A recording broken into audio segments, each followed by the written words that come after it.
داغ بزرگ بر دل اسیب با آریانا سعید. آریانا سعید چی عضو خانواده خود را از دست داده است؟ افشای حقایق و رازهای پشت پرده زندگی آریانا سعید در کشور ترکیه و گریه‌های جانسوز اسیب سعید. اما چرا؟ من در این ویدیو پیرامون حقایق همین ماجرا خواهم پرداخت، پس در ادامه با کانال دنیا اینفو باشید.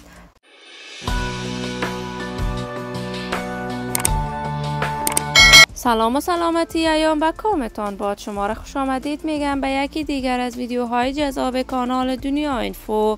برای دوست شدن با این کانال علامت سابسکرایب را فشار دهید تا از ویدیوهای دیگر کانال دنیا اینفو هم آگاه شوید. آریانا سعید، هنرمند خوش صدای افغان، یکی از هنرمندان بی‌بدیل، محبوب و مشهور کشور بوده است. صدا و سیمای آریانا سعید در دلهای هزاران افغان چنگ زده است. آهنگهای آریانا سعید ماندگار و جاودان بوده است.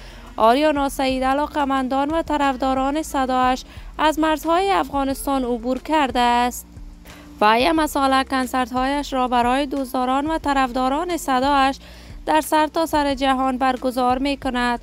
آریانا سعید دوست دارد بیشتر اوقات آهنگ‌های عاشقانه و آهنگ‌های میهنی بسراید. آهنگ‌های آریانا سعید باعث شادی و خوشحالی مردم افغان بوده است و همیشه در غم و خوشی افغان‌ها خود را شریک دانسته است. جدیداً آریانا سعید اعضای خانواده‌اش را در سیلاب‌های اخیر در افغانستان از دست داده است و کمک‌های به ارزش 200,000 افغانی برای مردم افغانستان از طریق بنیادهای خیریه ارسال کرده است. هرچند آریانا سعید در کشور ترکیه بوده است و مدت 2 ماهی می شود دیگر هیچ برنامه هنری برای دوستداران و طرفداران صدایش برگزار نکرده است، ولی می خواهد در کشور ترکیه دوباره برندی از لباسهایش را بسازد.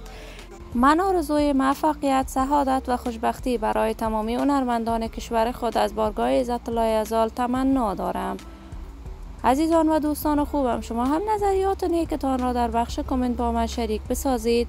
این ویدیو را با دوستداران و علاقه‌مندان آریانا سعید به اشتراک بگذارید.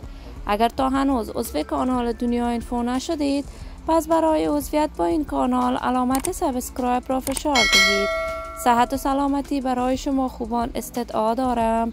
تا درودی دیگر، بدرود.